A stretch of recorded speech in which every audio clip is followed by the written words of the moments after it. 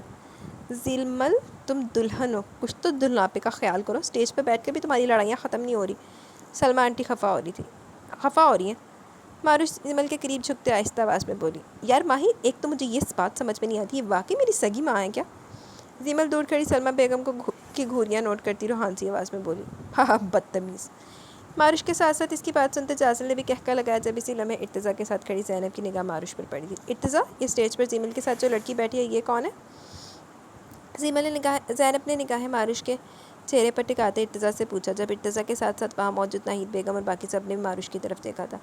ارتضیٰ اچانک ان کے پوچھنے پر کچھ بول ہی نہیں پایا۔ اسے اس باتوں کا تو ذرا بھی آئیڈیا نہیں تھا کہ زینب ایسے ماروش کے بارے میں پوچھیں گی، اور ذوالفقار جیسے گھٹیا انسان کا نام تو ان کے سامنے لینا بھی نہیں چاہتا تھا۔ واؤ، کتنی بیوٹیفل اور اٹریکٹیو ہے یہ لڑکی۔ نیہا نے بھی ستائشی نگاہوں سے ماروش کی طرف دیکھا۔ اپنے تمام فیملی ممبرز کی نگاہوں میں ماروش کے لیے پسندیدگی دیکھ ارتضیٰ کی کشادہ پیشانی پر موجود سلوٹوں میں مزید اضافہ ہوا تھا۔ ارتضیٰ بیٹا، آپ نہیں جانتے کیا اس کو؟ زینب نے ایک بار پھر سوال کیا، اس کو نہ جانے کہ اپنا دل اس معصوم صورت لڑکی کی طرف ہمکتا محسوس ہو رہا تھا۔ ارتضیٰ نے ایک نظر اپنی طرف سنجیدہ نظروں سے دیکھتی ناہید بیگم کو دیکھا، جو ماروش کی اصلیت سے واقف تھے۔ پھپھو جان کولیگ ہے میرے ساتھ کام کر رہی ہے۔ ہائے ہائے۔ ارتضیٰ نے ماروش کے کھلکھلاتے حسین چہرے سے نگاہیں چرائی۔ آج تو اس کے لیے سب کچھ ایک امتحان ہی بنا ہوا تھا کہ تم مجھے اس لڑکی سے ملوا سکتے ہو۔ زینب بیگم کو سمجھ نہیں آیا تھا ایسی کون سی کشش تھی اس لڑکی میں جو انہیں اس سے ملنے بات کرنے کے لیے بے چین کری تھی۔ اس سے پہلے کہ ارتضیٰ نے کوئی جواب دیتا، موبائل بجنے پر معذرت کرتا سائڈ پر ہوا تھا۔ تمہارے پاس صرف 10 منٹ ہے، کچھ بھی کرو کہ زی ایس کے کچھ ہوٹل سے باہر جانا پڑے۔ میں کسی صورت اس کی موجودگی یہاں برداشت نہیں کر سکتا، اور اس حال میں تو وہ بھول کر بھی قدم نہ رکھ پائے۔ ارتضیٰ کا بس نہیں چل رہا تھا کہ ذوالفقار کو ابھی کے ابھی شوٹ کر دے۔ وہ اپنی فیملی پر اس کا سایہ بھی نہیں پڑنے دینا چاہتا تھا۔ یہاں کے کہنے پر بیٹے نے ماروش کو ان کا پیغام دیا۔ ماروش سویٹر کا زینب کی طرف اشارہ دیکھ ششو پانی میں مبتلا ہوئی تھی۔ اسے سمجھ نہیں آ رہا تھا کہ جائے یا نہیں۔ اگر ارتضیٰ نے اسے ان کے پاس کھڑا دیکھ لیا تو ماروش نے عجیب سی کشمکش کا شکار ہوتے دل کے مجبور کرنے پر قدم ان کی طرف بڑھا دیا۔ جہاں ارتضیٰ کی فیملی کے تقریباً سب لوگ ہی موجود تھے، ماروش کے دل کی دھڑکن تیز تر ہو رہی تھی۔ السلام علیکم آنٹی، آپ نے بلایا مجھے؟ ماروش نے سب کی طرف دیکھتے سلام کیا۔ اپنی ماں کو اس کے رشتے سے پکارنے کا حق بھی نہیں رکھتی تھی۔ وہ اپنی ماں اور اس سب قریبی رشتوں سے ایسے اجنبیوں کی طرح ملنے پر آنکھوں میں نمی در آئی، جسے بہت مشکل سے پیچھے دھکیلا تھا۔ وعلیکم السلام، جی بچے، میں نے آپ کو بلایا تھا۔ زینب نے ماروش کا ہاتھ تھامتے غور سے اس کے ایک نقوش کو دیکھا تھا۔ ان کے مہربان لمس پر ماروش کا دل چاہ کہ سب کچھ بھلائے ان کے گلے لگ جائے اور اپنے اندر کے تمام غم بہا دے۔ ارتضیٰ نے بتایا آپ ان کی کولیگ ہے، ہمیں تو یقین ہی نہیں آ رہا آپ جیسی نازک لڑکی پاک آرمی کا حصہ۔ زینب کی بات پر ماروش شعلے سے مسکرائی، اسے ہمیشہ ہر جگہ یہ کمپلیمنٹ ملتا تھا۔ وہ اپنی ماما کو بتانا چاہتی تھی کہ ان کی بیٹی کتنی بہادر تھی، اتنی کم عمر میں کتنی کامیابیاں سمیٹ چکی تھی۔ ماروش ان کے پاس کھڑی پرسکون سا محسوس کرتی ان کے باتوں کا جواب دے تھی جب ارتضیٰ وہاں زینب کے ساتھ آ کھڑا ہوا۔ اسے وہاں دیکھ ماروش کی دھڑکنیں بے ترتیب ہوئی تھی اور خود کو اپنی متوقع ہونے والی بے عزتی کے لیے تیار کرنے لگی تھی، مگر ارتضیٰ کی خاموشی پر اس کی حیرت کی انتہا نہ رہی۔ ماروش ارتضیٰ کی موجودگی اور پرتپش نگاہوں کی وجہ سے کسی کی بات کا صحیح سے جواب بھی نہیں دے پا رہی تھی۔ آپ لگتی تو نہیں ہے مگر پھر بھی آپ میرڈ ہیں کیا؟ نیہا کو ماروش بہت پسند آئی تھی، وہ آج کل ویسے بھی اپنے بھائی کے لیے لڑکیاں دیکھ رہی تھی۔ ماروش جو پہلے ارتضیٰ کی نظریں مسلسل خود پر محسوس کر کے پزل ہوتی، نیہا کے سوال پر مزید سٹپٹا گئی، جی نہیں۔ ماروش کے منہ سے صرف اتنے ہی الفاظ نکلے تھے اور باز اپنی بیوی کی پھرتیوں پر نفی میں سر ہلا کے رہ گیا۔ اور کیا آپ کہیں انگیج ہیں؟ نیہا کے سوال ختم ہونے کے بجائے مزید بڑھ رہے تھے۔ ماروش کو سمجھ نہیں آتا کیا جواب دے، کیونکہ انگیج تو بہت چھوٹا لفظ تھا۔ وہ اپنا سب کچھ سامنے کھڑے سنگ دل کے نام لکھوا چکی تھی، جس کا دل شاید پتھر کا تھا۔ ارتضیٰ فرصت سے ماروش کا جائزہ لے رہا تھا، بار بار بالوں کی لٹوں کو کانوں کے پیچھے اڑستی، ہاتھوں کی انگلیوں کو مروڑتی وہ کانفیڈنٹ سی لڑکی اس کی گرم نگاہوں کی تپش سے گھبراتی وہاں سے بھاگنے کے پر توڑ رہی تھی۔ ارتضیٰ کو نیہا کا اس طرح ماروش سے انٹرویو لینا بالکل پسند نہیں آ رہا تھا۔ بھابی آپ جس مقصد کے لیے اتنی محنت کر رہی ہیں ویسا نہیں ہو سکتا، ان کا اسٹیٹس بہت اونچا ہے، آپ وہاں تک نہیں پہنچ پائیں گی۔ ارتضیٰ کاٹدار لہجے میں بات نیہا سے کر رہا تھا، مگر اس کی سخت نگاہیں ماروش پر جمی ہوئی تھی۔ نیہا کے ساتھ ساتھ سب نے ارتضیٰ کی طرف حیرت سے دیکھا، کیونکہ ماروش کی طرف ارتضیٰ جن نظروں سے دیکھ رہا تھا وہ نارمل انداز بالکل بھی نہیں تھا۔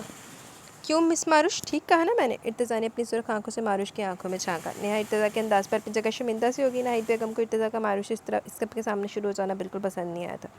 ارتضیٰ آپ ماروش کے باس صرف کام کے ٹائم پر ہو، ابھی دھونس سے مارنے کی کوشش بالکل مت کریں، زینب ماروش کا زرد پڑتا چہرہ دیکھ کر بولی۔ ماروش ان سے ایکسکیوز کرتی وہاں سے ہٹ گئی تھی۔ ارتضیٰ وہاں سے مڑتے ماروش کی آنکھوں میں آنسو دیکھ چکا تھا، جس پر غصے سے اس نے مٹھیاں بھینجی تھی۔ ارتضیٰ ہم نارملی بات کر رہے تھے اس بچی سے۔ ناہید بیگم نے ارتضیٰ کو گھورا، لیکن آگے پرواہ کسے تھی؟ آپ لوگوں کو کیا ضرورت ہے ہر گہرے سے بات کرنے کی، اور میں نے تو صرف بھابھی کی ہیلپ کی۔ ارتضیٰ لاپرواہی سے کندھے اچکاتے بولا۔ زینب کو ارتضیٰ کا لہجہ بہت عجیب سا لگا، وہ ارتضیٰ کی رگ رگ سے واقف تھی اور جس طرح ارتضیٰ ماروش کو دیکھ رہا تھا انہیں وہ نگاہیں کچھ اور ہی سوچنے پر مجبور کر رہی تھی۔ سر کام ہو گیا، ابھی 2 منٹ پہلے زی ایس کے ہڑبڑاہٹ میں ہوٹل سے باہر نکلا۔ اپنے آدمی کی بات سنتے ارتضیٰ کے چہرے پر مسکراہٹ دکھ رہی تھی، جانے انجانے میں، مگر زی ایس کے اس کی فیملی کے قریب آیا تھا جو کہ ارتضیٰ کی ضرورت برداشت نہیں کر سکتا تھا، اس لیے اس بات کا بدلہ ارتضیٰ نے اس کے بیٹے برہان پر حملہ کروا کر لیا تھا۔ اسی کا سن کر ذوالفقار اتنی ہڑبڑاہٹ میں وہاں سے نکل گیا تھا۔ Well done. ارتضیٰ فون رکھتے اجازت کی طرف بڑھا، مگر وہاں پر موجود کارنر پر کھڑی ماروش پر نظر پڑتے اس کا دماغ گھوم گیا۔ ماروش کے فراق کی زپ پیچھے سے کھلی ہوئی تھی اور بال میں آگے ہونے کی وجہ سے اس کی گردن نیچے کا کچھ حصہ واضح ہو رہا تھا۔ ماروش نیٹ کے دوپٹے سے اپنی بیک کو کور کرنے کی ناکام کوشش کرتی تھی، اس کی اتنی لاپرواہی پر ارتضیٰ کی رگیں غصے سے تن چکی تھی۔ ابھی تک کسی کی نظر ماروش پر نہیں پڑی تھی، کیونکہ کوئی اس طرف متوجہ نہیں تھا، اور اچھا ہی تھا سب کے لیے، ورنہ ارتضیٰ جتنی تیش میں آ چکا تھا ماروش کی طرف نظر اٹھانے والے کی خیر نہیں ہوتی۔ ارتضیٰ نے ماروش کے قریب پہنچتے کندھے سے تھام کر اسے اپنی طرف گھمایا تھا اور آگے کی طرف کے بال پکڑ کے اس کی کمر پر پھینکتے نے اسے ڈھانپنے کی کوشش کی۔ سر آپ کیا ہوا، یہ کیا کر رہے ہیں؟ ماروش کو اچانک ارتضیٰ کی حرکت سمجھ نہیں آئی تھی، جب ارتضیٰ کچھ بھی بولے بغیر اس کا بازو اپنی سخت گرفت میں لیتے برائڈل روم کی طرف بڑھا تھا۔ کیا بےہودگی پھیلا رکھی ہے تم نے، اگر ایسے لباس کیری کرنے نہیں آتے تو پہنتی کیوں؟ ارتضیٰ ماروش کو روم میں لا کر ایک جھٹکے سے اس کا بازو چھوڑتے دھاڑا۔ ماروش نے دیوار کا سہارا لیتے خود کو گرنے سے بچایا۔ سر آپ ایسے، ماروش سے پہلے کہ مزید کچھ بولتی ارتضیٰ نے اس کا بازو پکڑتے اس کے ڈریسنگ ٹیبل کے سامنے کھڑا کر دیا۔ ماروش کی بیک مرر کی طرف تھی، وہ جب اس نے ناسمجھی سے پلٹ کر مرر کی طرف دیکھا، مگر سامنے کا نظارہ تھا کہ اس کا دل جہاں زمین پھٹی اور اس میں سما جائے، اس کے بال سائڈ پر ہوئے تھے، اس کے پیچھے سے اس کی دودھیا کمر جھانک رہی تھی۔ ماروش نے سرخ ہوتے فوراً اپنی بیک پیچھے ہو کر دیوار کے ساتھ ٹکا دی۔ ارتضیٰ وہاں سے ہٹنے کے بجائے مدد سے سینے پر بازو باندھے سے اپنے ہاتھ پیچھے لے جا کر زپ سے زور آزمائی کرتے دیکھ رہا تھا۔ ماروش کو سمجھ نہیں آتا کیا کرے، کیونکہ ارتضیٰ کا تو وہاں سے ہٹنے کا کوئی موڈ نہیں لگ رہا تھا۔ میں آئی ہیلپ یو؟ ارتضیٰ نے نہ جانے کس بات کے زیر سے نرمی سے پوچھا۔ ادھر دی ہر ہیلپ دے وچ ارتضیٰ صاحب اگے ہوندے آ، ویسے انہوں پسند نہیں ہے۔ نو سر پلیز۔ ماروش نے ارتضیٰ کو اپنی طرف بڑھتے رہے گھبراہٹ میں مزید دیوار کے ساتھ چپکتے سے منع کرنا چاہتا، مگر ارتضیٰ نے پہلے کبھی اس کی سنی تھی جو اب سنتا؟ جی وہ تو مسلسل آپ کی ناکام کوشش سے دیکھ کر لگ رہا رات تک آپ شاید کامیاب ہو ہی جائیں گے۔ ارتضیٰ نے طنز کیا اور ہاتھ میں پکڑا موبائل پاس پر ٹیبل پر رکھا، اور ارتضیٰ نے جیسے 2 قدم مزید ماروش کی طرف بڑھائے پہلے سے دیکھتے اس کا چہرہ مزید سرخ ہوا تھا۔ ماروش کا توبہ شکن حسین روپ ارتضیٰ جیسے مقبول صاحب کے مالک انسان کو بہکانے کا باعث بن رہا تھا۔ ارتضیٰ یکٹک اس کی آنکھوں میں دیکھ رہا تھا، وہ چاہے ماروش سے کتنا ہی نفرت کا اظہار کر رہا تھا، لیکن یہ بات ماننے سے بھی انکار نہیں کر سکتا تھا کہ جب بھی وہ لڑکی اس کے قریب ہوتی تھی اس کی دھڑکنوں کا انداز بدل جاتا تھا۔ ایک اندیکھی کشش اسے ماروش کی طرف کھینچتی تھی، مگر ارتضیٰ ہمیشہ اپنے دل پر جبر کرتے اسے خاموش کروا دیتا تھا۔ مگر ایک بات تو اب شاید وہ اس کا دل بھی اچھے سے سمجھ چکے تھے کہ اگر نفرت کا اتنا بڑا ریزن ان دونوں کے درمیان نہ ہوتا تو یہ لڑکی اس کی زندگی میں سب سے پہلے نمبر پر ہوتی۔ جسے اس نے اس وقت اپنی زندگی میں سب سے آخری درجہ دے رکھا تھا۔ ارتضیٰ نے آگے کو جھکتے مارش کے ارد گرد دیوار پر ہاتھ رکھے تھے۔ ارتضیٰ یہ بات نہیں جانتا تھا مگر مارش اچھے سے جانتی تھی وہ اس کا شوہر ہے، اس سے بھی زیادہ ارتضیٰ اس پر اور اس کے وجود پر حق رکھتا ہے، اس لیے مارش نے اسے منع کرنے کی یا روکنے کی ذرا کوشش نہیں کی تھی۔ ارتضیٰ نے اسے دونوں کندھوں سے تھامتے رخ موڑا اور جب اگلے لمحے مارش کی نیٹ کے دوپٹے سے چھپانے کی ناکام کوشش کی، گرانائیاں بکھیرتی کمر ارتضیٰ کے سامنے تھی۔ وہ اچھے سے مارش کا کپ کپانا نوٹ کر سکتا تھا۔ مارش کے لیے ارتضیٰ کی قربت ہمیشہ کسی امتحان سے کم نہیں ہوتی تھی۔ اس وقت بھی اسے لگ رہا تھا جس سپیڈ سے دل دھڑک رہا کسی بھی وقت پسلیاں توڑ کر باہر آ جائے گا۔ ارتضیٰ کے ہاتھوں کا لمس زپ پر محسوس کرتے مارش نے کانپتے ہاتھوں سے فراق کو مٹھیوں میں بھرا۔ ارتضیٰ تو مارش کے بال سائڈ پر کیے زپ بند کر رہا تھا، پوری کوشش تھی کہ مارش کے کمر سے ہاتھ ٹچ نہ ہو۔ اس وقت دل پر کیا گیا جبر کافی کمزور پڑتا نظر آ رہا تھا۔ وہ نہیں جانتا تھا ایسا کیوں مگر وہ مارش کو کہیں نہ کہیں اپنی ملکیت سمجھتا تھا۔ یہی وجہ تھی کہ وہ اس پر کسی ارے گرے یہاں تک کہ اس کے باپ کی موجودگی بھی اس کے ارد گرد برداشت نہیں کر سکتا تھا، اور اس بات کا اظہار ہمیشہ غصے کے ساتھ مارش پر نکلتا تھا۔ ارتضیٰ بہت احتیاط سے اس کی زپ بند کرتا پیچھے ہٹا تھا، بے اختیار اس کا دل چاہا مارش کے سیاہ گیسوں کی نرماہٹ کو چھونے کا، محسوس کرنے کا، مگر دل کی اس پتو کی فرمائش پر سے سرزنش کرتا پیچھے ہٹا تھا۔ مارش جو ارتضیٰ کی جکڑ لینے والی خوشبو کے زیر اثر تھی اس کے پیچھے ہٹتے پلٹی، اس کے لیے اپنے ظالم محبوب کی تھوڑی سی قربت بھی جان لیوا تھی۔ ابھی بھی اسی سحر کے حصار میں تھی جب سائڈ ٹیبل پر پڑا موبائل بجنے لگا۔ مارش کی نظر جیسے موبائل اسکرین پر پڑی وہاں جگمگاتی تصویر کے نام دیکھ اس کا دماغ گھوم گیا، جہاں تصویر میں ارتضیٰ کے چہرے کے بہت قریب چہرہ کیے ایک لڑکی مسکرا رہی تھی۔ ارتضیٰ موبائل کی طرف دیکھتے مسکرایا تھا۔ اسے ابھی تک یہی لگ رہا تھا کہ ارتضیٰ کی لائف میں وہ نہیں تھی تو کوئی اور لڑکی بھی نہیں، کیونکہ مارش ارتضیٰ کو کسی اور لڑکی کے ساتھ سوچ بھی نہیں سکتی تھی، مگر سامنے کسی لڑکی کو اس کے اس قدر قریب اور لو کے نام سے سیف نمبر دیکھ مارش کے اندر آگ بھڑک اٹھی تھی۔ اچانک نہ جانے مارش میں اتنی ہمت کہاں سے ہے کہ اس نے ارتضیٰ کے فون اٹھانے سے پہلے جھپٹنے کے انداز میں موبائل اٹھا کر کال کاٹ دی۔ ارتضیٰ ششدر سے مارش کو دیکھ رہا تھا جو جذبات میں حرکت تو کر گئی تھی، مگر اب ارتضیٰ کے متفقہ رد عمل پر ڈرتے نگاہیں جھکا گئی تھی۔ Are you mad? کیا حرکت تھی یہ؟ ارتضیٰ غصے سے مارش کے ہاتھ سے اپنا موبائل چھینتے بولا۔ مارش کا بازو دوبارہ ارتضیٰ کی سخت گرفت میں آ چکا تھا، مگر اپنے شوہر کی کسی لڑکی سے اتنی قربت بھی مارش کو انگاروں پر لٹا گئی تھی، اس لیے وہ بھی ڈرے ارتضیٰ کی آنکھوں میں دیکھ کر بولی، سر آپ مجھے بتا سکتے ہیں کیا یہ بےہودگی نہیں ہے جیسے وہ لڑکی آپ کے گلے میں باہیں ڈالے کھڑی تھی؟ مارش کی بات پر ارتضیٰ ایک لمحے کو تو ششدر رہ گیا۔ پہلے مارش کی حرکت اور اب اس کی بات اسے مارش کی دماغی حالت پر شبہ ہوا تھا، لیکن وہ یہ نہیں جانتا تھا کہ مارش اس کے معاملے میں اس سے بھی زیادہ پوزیسو تھی اور کسی لڑکی کو اس کے اتنے قریب برداشت نہیں کر سکتی تھی۔ واہ مارش طلبکار، لگتا ہے میری تھوڑی دیر پہلے کی نمازیات کو تم کچھ اور ہی سمجھ بیٹھی ہو جو اتنا فضول بول رہی ہے، مگر میری ایک بات یاد رکھو، میرے نزدیک کوئی اہمیت نہیں ہے، تم میرے لیے صرف ایک بے ضمیر ملک فروش درندے کی بیٹی ہو، اور اس غدار کا خون سب کچھ ہو سکتا ہے لیکن وفادار کبھی نہیں ہو سکتا۔ تم پر مجھے کبھی بھروسہ نہیں کر سکتا اور نہ ہی اس قابل سمجھتا۔ ارتضیٰ اپنے اندر کی نفرت اذیت کی صورت مارش کے حوالے کرتے وہاں سے نکل گیا۔ وہ نہیں جانتا تھا عنقریب اس کے یہی الفاظ سے خون کے آنسو رلانے والے تھے۔ رووے خون دے آنسو، پھر اسی سارے بیٹھ کے تماشا دیکھا گے۔ جبکہ مارش بھیگی آنکھوں سے اپنے ظالم محبوب کو جاتے دیکھ رہی تھی، وہ آرام سے اس کے دل پر نشتر چلاتا دل کی بھڑاس اس نازک جان پر نکال گیا تھا۔ مارش اس کی شدید نفرت دیکھ اتنا تو سمجھ گئی تھی کہ اس کی اصلیت جان ارتضیٰ اسے شاید کبھی بھی اپنی بیوی کے روپ میں تسلیم نہ کر پائے، اس سے آگے وہ کچھ سوچ ہی نہ پائی تھی۔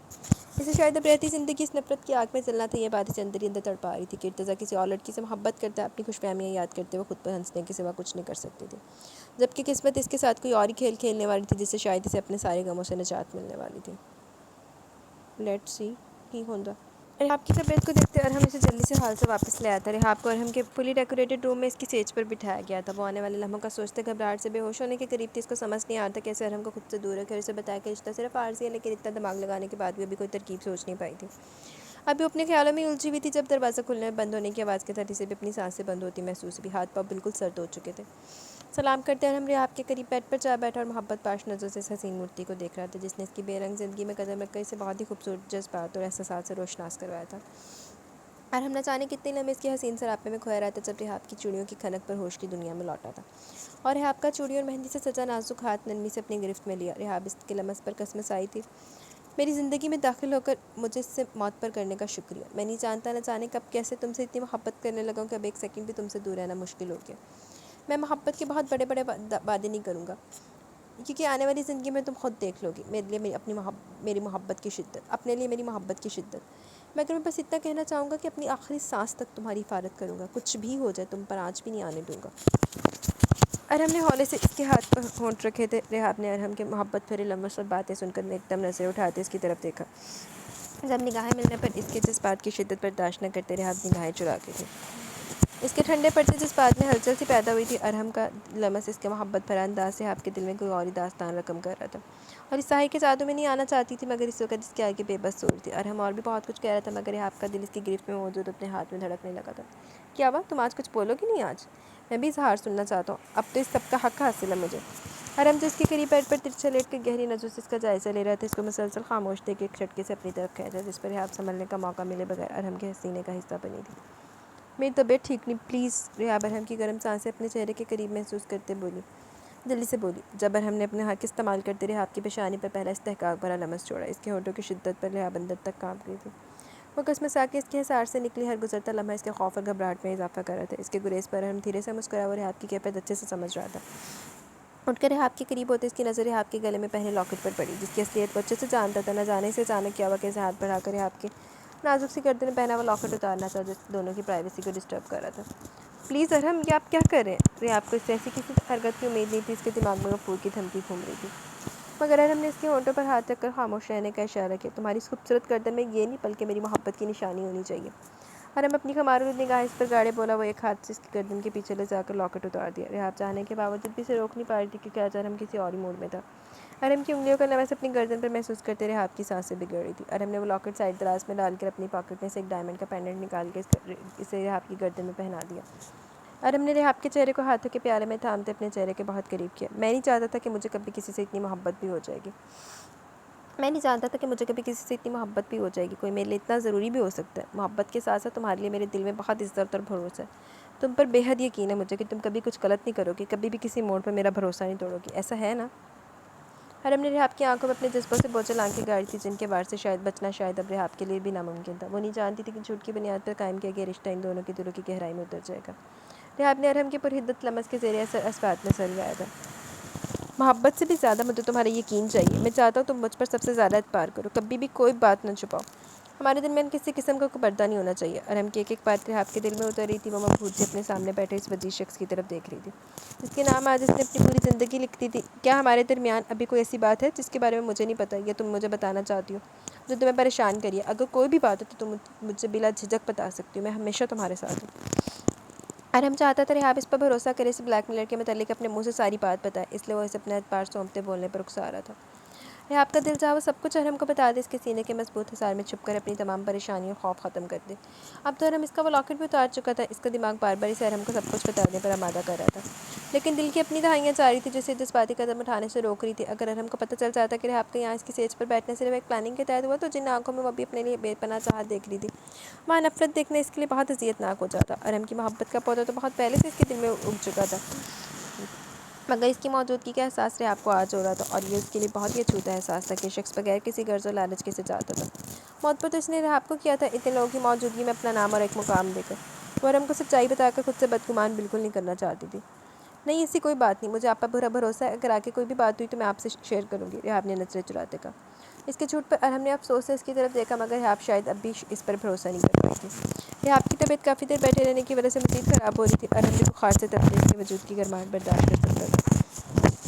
ریحاب، تمہاری طبیعت ٹھیک نہیں، چینج کر کے آرام کر لو، ابھی تھوڑی دیر تک آتا ہوں میں۔ ارم ہولے سے اس کا گال تھپ تھپاتے روم سے نکل گیا، اس کا موڈ ریحاب کا اعتبار اب بھی نہ جیت پانے پر سخت آف ہو چکا تھا۔ ریحاب نے خاموش نظروں سے وہاں سے جاتے دیکھا، اسے جھوٹ بولنے پر دل عجیب خالی خالی سا لگ رہا تھا۔ ارم کا آج کی رات اس دور جانے پر جہاں اسے خوش ہونا چاہیے تھا، وہیں اس طرح جانے پر وہ اداس ہوئی تھی۔ کس کی اتنی جرأت کہ میرے بیٹے پر حملہ کرے؟ فوراً پتہ لگاؤ اس حملے میں کس کا ہاتھ ہے۔ کون ہے یہ مائک کا لال جو مجھ سے ٹکر لینے کی کوشش کر رہا ہے؟ کون بے وقوف ہے جو خود ہی اپنی موت کو دعوت دے رہا ہے؟ پہلے میرے کلب پر حملہ کر کے آدمی گرفتار کیے، میرے حملوں کو ناکام بنا دیا، میرے اڈوں کو تباہ کر دیا، میرے بیٹے پر حملہ کر دیا۔ ضرور یہ ایجنسی کے لوگ ہیں، ورنہ کسی میں اتنی ہمت کہاں؟ سی ایس کے اپنے آدمی پر دھاڑتے غصے کی انتہاؤں کو چھو رہا تھا۔ مسلسل ناکامیوں نے اسے کچھ حد تک پریشانی میں مبتلا کر دیا تھا۔ جی سر، خبر ملی ہے کہ ایک نئی ٹیم تیار ہو چکی ہے آپ کے خلاف، اور اس دفعہ پہلے سے کئی زیادہ طاقتور ہیں یہ لوگ۔ ابھی سر جھکائے کھڑا اس کا آدمی اتنا ہی بولا جب ذوالفقار کا پڑنے والا ایک زوردار تھپڑ پر وہ دور جا گرا۔ حرام خور، تم اب بتا رہے ہو مجھے؟ ابھی بھی کیا ضرورت تھی بتانے کی؟ جب وہ میرے قریب پہنچ جاتے تب بتانا تھا نا، صرف کھلانے پلانے کے لیے تو رکھا ہوا میں نے تم لوگوں کو۔ زی ایس کے کا بس نہیں چلا تھا اتنی اہم خبر اتنا لیٹ سنانے پر اس کی گردن اڑا دے۔ وہ سب خاموشی سے سر جھکائے اس کا چیخنا چلانا سن رہے تھے، مزید کسی بھی بات کا جواب دے کر اپنے لیے مشکل پیدا نہیں کر سکتے تھے۔ کہاں ہے وہ سوہا؟ پتہ کرو اس کا، اس نے ابھی تک مجھے کوئی خبر کیوں نہیں دی؟ زندہ بھی ہے یا کہیں ہمارا کام کرنے سے پہلے ان لوگوں کے ہتھے تو نہیں چڑھ گئی؟ زی ایس کے اپنے بیٹے کی حالت دیکھ اس وقت انگاروں پر لوٹ رہا تھا۔ سوہا اس کے ایک بہت ہی خاص دوست کی بیٹی تھی جو ان گھنونے کاموں میں اس کا ساتھی تھا۔ سوہا کی ذہانت کو دیکھتے زی ایس کے نے اسے اپنا جاسوس بنا کر وہاں بھیجا تھا تاکہ ایجنسی والوں کی تمام خبریں اس تک پہنچ سکیں، لیکن ابھی تک سوہا اس کے کسی کام نہیں آ سکی تھی۔ اس نے بالکل اسی طرح سے قدر کو بھی اپنے جاسوس سے ٹریپ کروا کر ساری انفارمیشن ضائع کروا رہی تھی، لیکن وہ نہیں جانتا تھا اس بار اس کا جس سے پالا پڑا وہ کسی معاملے بھی کمزور پڑنے والا نہیں تھا۔ نور پیلس والے خود تو سرپرائز دیتے نہیں ہیں، اور اب اگر کوئی بندہ دینا چاہے تو اس کا بھی خراب کر کے رکھ دیتے ہیں۔ ارتضیٰ نے جیسے لاؤنج میں قدم رکھنا، سامنے بیلا میڈم ہمیشہ کی طرح نان اسٹاپ بولنے میں مصروف تھی۔ گھر والے سبھی وہاں موجود اس کے گلے شکوے سننے میں مصروف تھے۔ یار اب بھلا ہمیں کیا پتہ تھا کہ تم آج ہی سرپرائز دینے پہنچنے والی ہو، تھوڑا بہت ہنٹ تو دینا چاہیے تھا نا۔ منیزہ کی بات پہ بیلا نے اسے تیز نظروں سے گھورا۔ اگر پہلے بتا دیتی تو سرپرائز کیسا؟ بیلا نے منہ پھلا کر کہا تھا۔ جب اچانک اس کی نظر دروازے سے اندر داخل ہوتے ارتضیٰ پر پڑی۔ خالہ جان، آپ جانتی ہیں آپ کے ان ہونہار لاڈلے سپوت نے تو میرا فون ہی کاٹ دیا تھا۔ بیلا کے نروٹھے انداز پہ ارتضیٰ نفی میں سر ہلاتے مسکراتے آگے بڑھا تھا۔ ماما یہ چڑیل اچانک کہاں سے ٹپک پڑی؟ ارتضیٰ کے مذاق اڑانے پر بیلا نے اسے ایک گھوری سے نوازا، مگر ارتضیٰ کی مسکراہٹ دیکھ وہ ساری ناراضگی بھولتی اس کی طرف بڑھی تھی۔ اسے اتنے دور سے وہ صرف اسی شخص کا دیدار کرنے تو آئی تھی۔ وہ وہاں بیٹھے بڑوں کی پرواہ کیے بغیر ارتضیٰ کے گلے جا لگی۔ ارتضیٰ کے لیے اس کے انداز معمول کے مطابق ہی تھا۔ بیلا ارتضیٰ کی سگی خالہ کی اکلوتی بیٹی تھی۔ وہ لوگ شروع سے امریکہ میں مقیم تھے، اکثر و بیشتر وہ لوگ پاکستان آتے رہتے تھے۔ بیلا دل و جان سے ارتضیٰ سکندر پر فدا تھی، جس کے گھر والے بھی یہی چاہتے تھے کہ ارتضیٰ اور بیلا کی شادی ہو جائے، مگر ارتضیٰ کی مرضی کے خلاف کوئی جا نہیں سکتا تھا، اس لیے اپنی بات دل میں ہی دبائے سب خاموش تھے۔ لیکن بیلا اس پر برا ارادہ کر کے آئی تھی، وہ کسی نہ کسی طرح ارتضیٰ کو منا کر دم لے گی۔ یورپ میں پرورش پانے کی وجہ سے بیلا کافی بے باک تھی۔ وہ کھلے عام سب کے سامنے ارتضیٰ سے اپنی محبت کا اظہار بھی کر چکی تھی، مگر ارتضیٰ سکندر جیسے اکڑوں پر کوئی اثر نہیں ہوتا تھا۔ ارتضیٰ کے آنے کے بعد بیلا کسی اور کو لفٹ کروانے کے موڈ میں ہی نہیں تھی۔ وہ مدد سے ارتضیٰ کے ساتھ صوفے پر بیٹھی ہوئی تھی۔ ارتضیٰ کو بیلا کے ساتھ بیٹھتا دیکھ زینب کے دل میں دبے ایک درد نے سر اٹھایا تھا۔ کاش ان کی بیٹی زندہ ہوتی تو آج یہ حق یہ مقام اس کا ہوتا۔ ان کی آنکھوں کی بیٹی تو زندہ ہوتی، تیری بیٹی نے جو کر رہے ہیں نا پٹنگر زمانے کا بات جو ہے نہیں، سب تو بڑا رانا مریض ثابت ہونا۔ ان کی آنکھوں میں ضبط کرنے کی کوشش کے باوجود بھی ہلکی سی نمی دوڑ گئی۔ جب اسی لمحے ارتضیٰ نے ان کی طرف دیکھا اور زینب کا درد سمجھتے اس کا اپنا دل بھی بوجھل ہو گیا تھا۔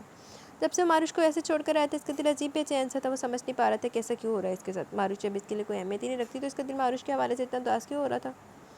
گندے آنڈیا دل دا معاملہ آگا۔ سر بہت بری خبر ہے۔ دلاور پریشانی کے عالم میں بھاگتا ہوا داخل ہوا۔ کیا مطلب، کیا ہوا ہے؟ غفور سوالیہ نظروں سے اس کی طرف دیکھتا ہوا بولا۔ سر انیس غائب ہو گیا۔ کل رات جیسے رحاب کی چپ نے کام کرنا بند کیا، میرے آدمی نے اسی وقت انیس کو اٹھانے اس کے ہاسٹل کے اندر داخل ہو گئے تھے، مگر حیرت کی بات یہ پورا ہاسٹل کھنگالنے کے باوجود وہ لڑکا نہیں ملا، اور رحاب بھی اب اس کیپٹن کی فل سیکیورٹی میں، اس تک پہنچنا بھی آسان نہیں۔ دلاور کی بات پر غفور کا رنگ غصے سے متغیر ہوا تھا۔ اس کا مطلب وہ کیپٹن ارحم پہلے سے سب جانتا تھا، اور ہم اسے نہیں بلکہ وہ ہمیں بیوقوف بنا رہا تھا۔ اگر وہ لڑکی بھی اس کے ساتھ ملی ہوئی ہے تو میں اس کا وہ حال کروں گا کہ ساری زندگی یاد رکھے گی۔ غفور کا گھٹیا دماغ اپنا نیا پلان بنا چکا تھا۔ میں سمجھا نہیں، اب ہم کیا کریں گے؟ دلاور کو غفور کی بات سن کر تھوڑا حوصلہ ہوا تھا۔ بہت ہلکے میں لے گیا وہ جنرل کا بیٹا ہمیں، مگر اب میں جو کرنے والا ہوں وہ خود چل کر میرے پاس آئے گا، اپنی بیوی کی جان اور عزت کی بھیک مانگنے، اور جب میں اس کے سامنے اس کی بیوی کو ختم کروں گا، اسے عبرتناک انجام تک پہنچاؤں گا، تب پورا ہوگا میرا بدلہ۔ دیوانے دا خواب۔ غفور کی آنکھوں میں انتقام کی آگ بھڑک رہی تھی، لیکن ہم رحاب تک پہنچیں گے کیسے؟ دلاور کے اندر رحاب کے لیے ہوس ایک بار پھر سے جاگ اٹھی تھی۔ وہ تم مجھ پر چھوڑ دو اور دیکھو اب میں کیا کرتا ہوں۔ غفور صوفے پر ٹیک لگا کر بیٹھتے کوئی نمبر ملانے میں مصروف ہو گیا تھا۔ رحاب ناشتے سے فارغ ہو کر سائمہ بیگم کو کچھ دیر ریسٹ کرنے کا کہتی اپنے کمرے میں آ گئی۔ کل رات چینج کرنے کے بعد وہ سو گئی تھی، کیونکہ اس کے کافی دیر انتظار کرنے کے بعد بھی ارحم روم میں نہیں آیا تھا، اور صبح اٹھنے کے بعد بھی ارحم گھر میں موجود نہیں تھا۔ سائمہ بیگم سے پتہ چلا کہ کسی ارجنٹ کام کی وجہ سے اسے جانا پڑا۔ رحاب سمجھ نہیں پا رہی تھی کہ ارحم واقعی کام کی وجہ سے گیا یا اس کے جھوٹ بولنے کی وجہ سے ناراض ہے، لیکن اس وقت زیادہ پریشانی سے انیس کی ہو رہی تھی۔ صبح سے کتنی بار اس کا نمبر ٹرائی کر چکی تھی، مگر کوئی جواب نہیں آ رہا تھا۔ بلیک میلرز کا دیا گیا لاکٹ بھی ہم نے رات کو اتار دیا تھا، جس کی وجہ سے اسے زیادہ پریشانی ہو رہی تھی۔ اگر ان لوگوں نے اپنے کہے کے مطابق واقعی انیس کو کوئی نقصان پہنچا دیا ہوا تو؟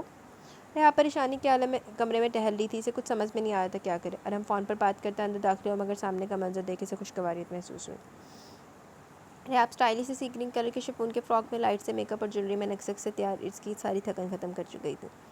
رحاب جو اپنی سوچوں میں گم تھی، اچانک ارحم کو سامنے دیکھ ہڑبڑا گئی، کیونکہ وہ دوپٹہ بیڈ پر ڈالے لاپرواہی سے کھڑی یہ بھولی ہوئی تھی کمرہ صرف اس اکیلی کا نہیں تھا۔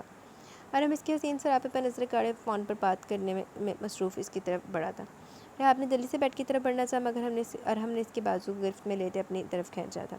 رحاب سیدھی اس کے کشادہ سینے سے جا ٹکرائی، اس نے پیچھے ہونا چاہا، مگر ارحم اس کے گرد اپنے مضبوط بازو کا حصار کھینچتے فرار کے تمام راستے ختم کرتے تھے۔ ارحم کے اتنے قریب آ جانے پر رحاب کی دھڑکنوں میں ہلچل مچ چکی تھی۔ Good morning sweet heart. Arham نے فون بند کرتے اس کے کان کے قریب جھکتے سرگوشی کر اپنے دہتے لبوں سے اس کے کان کی لو کو چوما تھا۔ رحاب اس کی حرکت پر سرخ ہوتے چہرہ دوسری طرف موڑ گئی تھی۔ آئی ایم سوری، رات کو کام سے جانا پڑا، اگر کام بہت ضروری نہ ہوتا تو بالکل نہ جاتا۔ ارحم نے رحاب کا چہرہ تھوڑی سے پکڑ کر اپنے سامنے کیا، اور رحاب نے بہت مشکل سے نظر اٹھا کر اس کی جذبے لوٹاتی آنکھوں میں دیکھا، جو صرف اور صرف اس کی محبت کے دیپ روشن تھے۔ ارحم نے جھک کر اس کے گلابی گال کو چوما، اور جو پہلے اس کی قربت پر لال ہو رہے تھے۔ لگتا میری جان مجھ سے ناراض ہو گئی ہے، اس لیے کسی بات کا کوئی جواب ہی نہیں دے رہی، پر کوئی نہیں، مجھے منانا اچھے سے آتا ہے۔ ارحم مسلسل رحاب کی خاموشی نوٹ کرتا ہے، اس کے ہونٹوں پر چکا تھا، مگر اس سے پہلے رحاب نے گھبرا کر ارحم کے ہونٹوں پر ہاتھ رکھتے اس کو باز رکھنا چاہا۔ نہیں، میں بالکل بھی ناراض نہیں ہوں، اور میں سمجھ سکتی ہوں آپ کا کام ضرور تھا تو آپ کو جانا پڑا۔ آپ کا جلدی جلدی اپنی بات کہنے پر ارحم کا ایک زوردار کہکا برآمد ہو۔ مطلب ناراض نہیں ہو تم مجھ سے؟ ارحم نے اس کی آنکھوں میں جھانکتے تصدیق کرنی چاہیے، جس کے جواب میں ریحام نے زور زور سے اس بات میں سر ہلاتے سے یقین دلایا۔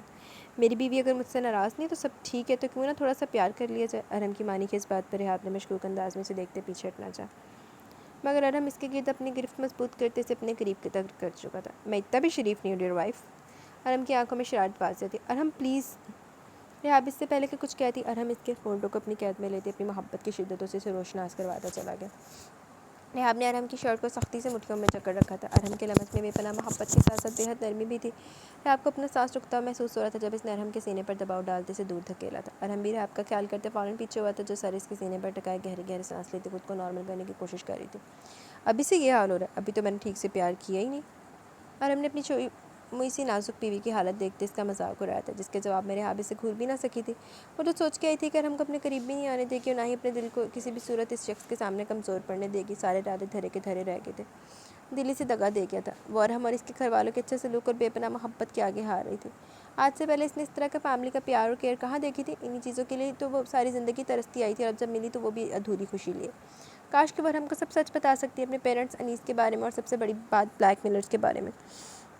کاش یہ تلخ حقیقت ہوتی نا ان کے بیچ، تو سب کتنا اچھا ہوتا۔ ارحم کا خود سے دور جانے کا ڈر نہ ہوتا اسے۔ واؤ، خیریت؟ آج اتنی بیوٹیفل لیڈیز نے مجھے کیسے یاد کر لیا؟ ارتضیٰ نے جیسے ناہید بیگم کے کمرے میں قدم رکھا، سامنے زینب بیگم اور ناہید بیگم کو منتظر پایا۔ ارتضیٰ بیٹا، ہم دونوں کو آپ سے بہت ضروری بات کرنی ہے، اور ہمیں امید ہے کہ آپ ہماری بات کا مان ضرور رکھیں گے۔ زینب نے محبت پاش نظروں سے اپنے لاڈلے بھتیجے کی طرف دیکھا، جس نے ہمیشہ انہیں اپنی ماں کا اتنا درجہ دیا تھا۔ آپ لوگ کا ہر حکم سر آنکھوں پر، مگر سوائے ایک بات کے۔ اس سے اس ٹاپک سے ہٹ کر کوئی بات ہے تو ضرور کریں۔ ارتضیٰ مسکراتے ہوئے ان دونوں کے سامنے صوفے پر بیٹھتے اپنا مطلب آور کر آ گیا تھا، جس پر دونوں نے بے بسی سے اس کی طرف دیکھا۔ ارتضیٰ بیٹا، ایسا کب تک چلے گا؟ آپ کو نہیں مگر ہمیں آپ کی فکر ہے، اور ہم لوگ کسی صورت سے ایک صرف پہ آپ کی پوری زندگی برباد نہیں کرنے دیں گے۔ آپ کو شادی کرنی ہوگی، اور میرا سے اچھی لڑکی مجھے نہیں لگتا کوئی اور ہوگی جو آپ کو اور آپ کے مزاج کو اچھے سے سمجھ سکے۔ مگر پھر بھی اگر آپ کو کوئی اور پسند ہے تو بتا سکتے ہیں، کیونکہ شادی تو اب آپ کی اب ہو کر ہی رہے گی۔ ناہید بیگم بھی اسی کی طرح دو ٹوک انداز میں بولی۔ ان کی بات پر ماروش کا بھیگا چہرہ اس کی آنکھوں کے پردے پر لہرا، اور دل کی بے چینی میں مزید اضافہ ہوا۔ وہ اپنے اندر کی گھٹن سے تنگ آ چکا تھا، سکون چاہتا تھا جسے کسی صورت مل ہی نہیں رہا تھا۔ اوکے، اگر میں آپ لوگوں کی خوشی کی خاطر شادی کر بھی لوں، مگر جس رشتے میں میری دلی رضامندی شامل نہیں ہوگی وہ میں کیسے نبھا سکتا ہوں؟ اور اس طرح دوسرے فریق کی زندگی خراب کرنے والی بات ہے۔ ارتضیٰ سکندر کو کسی بات کے لیے منانا ان کے لیے ہمیشہ سے بہت مشکلات، اور یہ تو بات ہی ایسی تھی۔ ارتضیٰ بیٹا، آپ کیوں خود کو بلا وجہ کی سزا دے رہے ہو؟ میرے دل پر پہلی بہت باتوں کا بوجھ ہے۔ آپ کو اس طرح کی بے رنگ زندگی گزارتے دیکھنا میرے لیے بہت مشکل ہے۔ مجھے اپنا آپ مزید گنہگار لگتا ہے۔ زینب بیگم کی آنکھوں سے آنسو جاری تھے، وہ چہرہ دونوں ہاتھوں میں گرائے پھوٹ پھوٹ کر رو پڑی۔ ارتضیٰ ان کی بات پر تڑپ اٹھا تھا، فوراً اپنی جگہ سے اٹھتا زینب کے سامنے جا بیٹھا، اور ان کو کسی صورت دکھی نہیں دیکھ سکتا تھا۔ پھوپھو، آپ ایسا کیوں بول رہی ہیں؟ آپ کسی کی گناہ گار نہیں ہیں۔ آپ اور ہم سب اچھے سے جانتے ہیں کہ آپ کا کسی بھی بات میں کوئی قصور نہیں۔ اوکے ٹھیک ہے، اگر آپ سب لوگوں کی یہی خواہش ہے تو میں آپ کی بات ماننے کو تیار ہوں۔ آپ لوگوں کی مرضی ہے، آپ جس لڑکی سے چاہتے ہیں میں شادی کرنے کو تیار ہوں۔ ارتضیٰ اپنے دل پر جبر کرتا بہت مشکل سے بولا، کیونکہ اس کے لیے اپنی فیملی سب سے زیادہ اہم تھی، اور ان کو کسی صورت دکھی وہ نہیں دیکھ سکتا تھا۔ نہیں تو زینب بیگم اس کی بات سنتے خوشی سے کھل اٹھی تھی، چاہے جیسے بھی، مگر اس نے شادی کے لیے رضامندی دے دی تھی، ان کے لیے یہی کافی تھا۔ میں آصف اور احمد بھائی سے بات کر لوں، پھر بیلا کے حوالے سے؟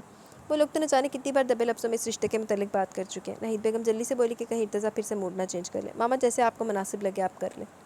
ارتضیٰ ان دونوں کی خوشی سے جگمگاتے چہروں کو دیکھتے مسکراتا وہاں سے باہر نکل گیا، لیکن شادی کے لیے ہاں کر کے اس کی بے سکونی مزید بڑھ گئی تھی، اور یہ سمجھنے سے قاصر تھا کہ ایسا کیوں ہو رہا ہے اس کے ساتھ۔ ہمیشہ ماروش کو ہرٹ کر کے وہ خود بے چین کیوں ہو جاتا تھا؟ وہ اس لڑکی کے ساتھ جو اس کے سب سے بڑے دشمن کی بیٹی تھی کوئی رشتہ نہیں بنانا چاہتا تھا، لیکن جانے انجانے میں سب سے گہرا رشتہ دل کا رشتہ بنا بیٹھا تھا۔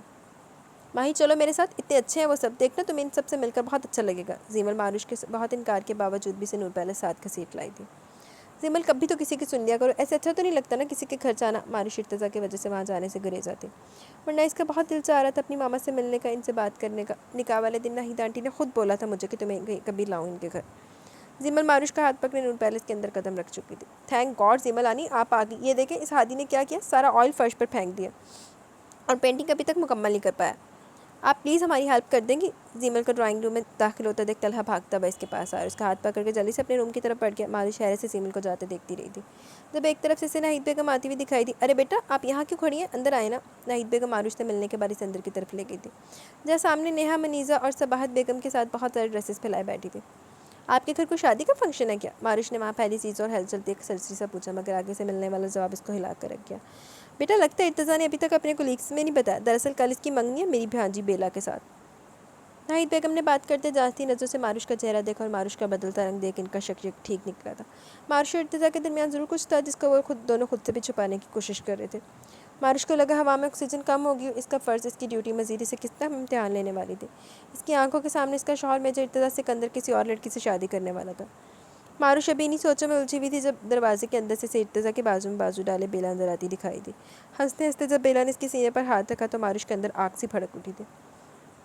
اس کا دل چاہا اس لڑکی کو کھینچ کر ارتضیٰ سکندر سے دور پھینکتے جو صرف اس کا تھا، مگر پھر ارتضیٰ پر نظر پڑتے وہ اندر سے ٹوٹی تھی، وہ بھی تو بیلا کے ساتھ کتنا خوش لگ رہا تھا، اور بیٹھ سے بھی ارتضیٰ کے نزدیک اس کی اہمیت نہ ہونے کے برابر تھی، وہ اس کے لیے ایک غدار اور دھوکے باز سے ذرا کچھ نہیں تھی۔ ماروش کو ارتضیٰ اس وقت اپنی دسترس سے بہت دور لگا تھا۔ ارتضیٰ بھی گھر میں داخل ہوا تھا جب لان میں کہیں سے بیلا اس کی طرف آتے ہمیشہ کی طرح اپنے اسٹائل میں اس کے قریب ہوئی تھی۔ ارتضیٰ کو آج بیلا کا انداز پہلے سے بھی زیادہ بے باک لگا، شاید اسے بھی ارتضیٰ کے اقرار کی خبر مل چکی تھی، اس لیے وہ مکمل حق جمانے کی کوشش کرتے اس کے قریب ہو رہی تھی، جو کہ ارتضیٰ کو بالکل پسند نہیں آ رہا تھا۔ ارتضیٰ اسے خود سے دور کرنے والا تھا جب اس کی نظر ڈرائنگ روم میں بیٹھی ماروش پر پڑی، جو ڈبڈبائی نظروں سے اسے دیکھ رہی تھی۔ ناہید بیگم ان دونوں کی ایک ایک حرکت نوٹ کر رہی تھی۔ ماں تھی وہ، ارتضیٰ چاہے کچھ کبھی نہ بتاتا مگر وہ اس کی دل کی حالت اچھے سے سمجھ رہی تھی۔ ماروش سے مزید وہاں بیٹھنا بہت مشکل ہو رہا تھا جب وہ کال آنے کا بہانہ کرتی وہاں سے نکلی تھی۔ ارتضیٰ سے کچھ فاصلے پر ہی تھی جب اچانک فرش پر گرے آئل پر توجہ نہ دے وہاں پاؤں رکھ چکی تھی، لیکن اگلے ہی لمحے اس کی چیخ ڈرائنگ روم میں گونجی کیونکہ اس کا پاؤں پھسلا تھا۔ اس سے پہلے کو بری طرح زمین بوس ہوتی، ارتضیٰ بیلا کو خود سے دور کرتا ماروش کی طرح نہیں بڑھا تھا اور اس کا ہاتھ تھام کے اسے گرنے سے بچانا چاہا، مگر وہاں گرے آئل کی وجہ سے ارتضیٰ کا پاؤں بھی پھسل گیا تھا اور وہ دونوں ایک ساتھ اوپر نیچے فرش پر زمین بوس ہوئے تھے۔ ارتضیٰ نے ماروش کو اپنے حصار میں لیتے چوٹ لگنے سے بچا لیا تھا۔ سب لوگ حیرت سے منہ کھولے ہی منظر دیکھ رہے تھے، وہاں کوئی اکم عقل ہی ایسا ہوگا جو ارتضیٰ کے انداز پر موجود ماروش کے لیے تڑپ نہ دیکھ پایا ہو۔ ناہید بیگم نے اسی لمحے سیڑھیوں سے نیچے آتی زینب کو آنکھوں سے اپنا شک ٹھیک ہونے کا کہتے ان دونوں کی طرف دیکھنے کا اشارہ کیا، جو ایک دوسرے میں کھوئے کے موجود لوگوں کو فراموش کر چکے تھے۔ ارتضیٰ نیچے جبکہ ماروش اس کے اوپر گری تھی۔ ماروش کا سر ارتضیٰ سکندر کے چوڑے سینے پر دھرا تھا، ایک ہاتھ کندھے اور دوسرا اس کے سینے پر رکھا تھا، جبکہ ارتضیٰ کے دونوں ہاتھ ماروش کی نازک کمر کے گرد لپٹے ہوئے تھے۔ آپ دونوں ٹھیک ہو؟ آپ لوگوں کو چوٹ تو نہیں آئی لگی؟ ان بچوں کا کوئی کام سیدھا نہیں ہے۔ نیا ارتضیٰ کے غصے کے ڈر سے جلدی سے ان دونوں کے قریب آئی، لیکن ارتضیٰ سکندر تو اس وقت شاید کسی اور ہی دنیا میں پہنچا ہوا تھا۔ ماروش کے قریب آنے سے اس کے تڑپتے بے سکون دل کو قرار آ جاتا تھا۔ اس وقت تو وہ اس کے بہت قریب تھی، اتنا کہ اس کی دھڑکنیں اپنے دل پر محسوس کر سکتا تھا۔ نیا کے کھنکارنے پر پہلے ماروش نے ہوش میں آتے ارتضیٰ کے اوپر سے اٹھنا چاہا، مگر ارتضیٰ کے آہنی بازو کی گرفت کی وجہ سے واپس اس کے سینے پر آ گری تھی۔ ماروش کا چہرہ خفت اور شرمندگی سے سرخ ہوا، وہ سب کی نظریں خود پر محسوس کر سکتی تھی۔ جب ارتضیٰ نے اپنے بے قابو ہوتے جذبات کو کنٹرول کرتے اسے اپنے حصار سے آزاد کیا، ماروش آزادی ملتے وہاں بغیر کسی سے نظریں ملائے باہر کی طرف بڑھ گئی تھی۔ ارتضیٰ نے اٹھتے سوالیہ نظروں سے سب کی طرف دیکھا جو اسے عجیب نظروں سے دیکھنے میں مصروف تھے۔ ارتضیٰ کے دیکھنے پر سب وہاں سے ہٹتے اپنے اپنے کاموں میں مصروف ہو چکی تھی۔ بیلا بھی کچھ الجھی سی وہاں سے ہٹ کی، لیکن ناہید بیگم اور زینب بیگم ارتضیٰ کو خشمگین انداز میں گھورنے میں مصروف تھی۔ کیا ہوا آپ دونوں کو؟ ایسے کیوں دیکھ رہی ہیں مجھے؟ ارتضیٰ کو ان دونوں کے دیکھنے کا انداز کسی اور طرف اشارہ کر رہا تھا، لیکن ان دونوں کے نفی میں سر ہلانے پر وہ چینج کرنے کی غرض سے اپنے روم کی طرف بڑھ گیا۔ بھابھی آپ ٹھیک کہہ رہی تھی، ارتضیٰ ماروش کے لیے ضرور کچھ محسوس کرتے، یہ صرف نام کی وجہ سے نہیں۔ ماروش کو دیکھ کر ارتضیٰ کی آنکھوں میں جو چمک آتی ہے وہ کوئی عام بات نہیں ہے۔ زینب کو بھی ناہید بیگم کی بات پر یقین آ گیا تھا آج ان دونوں کو ایک ساتھ دیکھ کر، مگر ناہید بیگم نے ابھی تک زینب کو ماروش کے پادے کے بارے میں کچھ نہیں بتایا تھا۔ ارتضیٰ نے آج پورے 1 سال کے بعد اپنے بابا کے آفس میں قدم رکھا تھا، کیونکہ آج ان کی برسی تھی۔ وہ ہر سال اسی دن ان کے آفس میں آتا تھا اور CSK کو اس کے انجام تک پہنچانے کے عزم کو مزید پختہ کر کے ان سے کیے گئے عہد کو تازہ کرتا تھا، اور ساتھ ہی ذوالفقار کے لیے دل میں موجود انتقام اور نفرت میں بھی مزید اضافہ ہوتا تھا۔ ابھی تھوڑی دیر پہلے جنرل یوسف یہاں سے گئے تھے۔ ارتضیٰ سے آنکھیں موندے سکندر کی چیئر سے ٹیک لگا کے بیٹھا تھا۔ جب اس کا موبائل بجا، موبائل کان سے لگا دے، آگے سے جو خبر ملی وہ ارتضیٰ کے قہر کو آواز دے گی۔ ان کے ایک آفس پر حملہ کر کے 3 اہلکار کو شہید کر دیا گیا تھا۔ ارتضیٰ کا دل چاہا بھی جا کر CSK کو تباہ و برباد کرتے، اس کا وہ حال کرے کہ آئندہ کوئی بھی دشمن اس کی پاک سرزمین کی طرف بری نگاہ ڈالنے کی کوشش بھی نہ کرے، مگر اس وقت وہ چاہ کر بھی کچھ نہیں کر سکتا تھا۔ ماروش کا کل سے رو رو کر برا حال تھا، یہ جانتے ہوئے بھی کہ ارتضیٰ سکندر سے کبھی قبول نہیں کرے گا۔ دل پھر بھی اس بے مہر ستمگر کے لیے پاگل ہو رہا تھا، مگر میجر ارتضیٰ سکندر سے صرف محبت ہی نہیں بلکہ عشق کی حد تک گرانے لگی تھی۔ اس کے ہر بات ٹھکرانے کے باوجود اس کے جذبات میں کمی آنے کے بجائے مزید شدت آ رہی تھی۔ ماروش یہ جانتی تھی کہ ارتضیٰ کے تمام لوگوں کو اس کے زندہ ہونے کے بارے میں کچھ معلوم نہیں ہو، لیکن وہ تو جانتی تھی نا، اس لیے جنرل یوسف سے بات کر کے آخری کوشش کرنا چاہتی تھی۔ ماروش کو بتایا گیا تھا جنرل یوسف میجر سکندر کے آفس میں موجود ہے، اس لیے ماروش پہلی بار اس طرف آئی تھی۔ وہ آفس میں ہلکا سا ناک کرتے اندر داخل ہوئی تھی۔ چیئر کا رخ پیچھے کی طرف موڑے دیوار کی طرف کیا گیا تھا، اس لیے ماروش اس کا چہرہ نہیں دیکھ پائی، اور اس وقت وہ جس کنڈیشن میں تھی اس نے دھیان دینا ضروری نہیں سمجھا۔ انکل مجھے آپ سے میجر ارتضیٰ سے متعلق بہت ضروری بات کرنی ہے۔ اس دشمن جان کا نام لیتے ماروش کی آنکھوں میں نمی دوڑ گئی۔ انکل آپ جانتے نا میرے لیے کیا ہے، میں ان سے کتنا پیار کرتی ہوں، ان کے بغیر نہیں رہ سکتی نا، انہیں کسی اور کا ہوتے دیکھ سکتی ہوں، پر مجھے پتہ چلا وہ شادی کریں، پلیز انکل انہیں کسی طرح روک لیں، پلیز میں ان سے بہت محبت کرتی ہوں، ان کے بغیر زندہ نہیں رہ سکتی، پلیز انکل، اگر وہ کسی اور کے ہو گئے تو میں مر جاؤں گی۔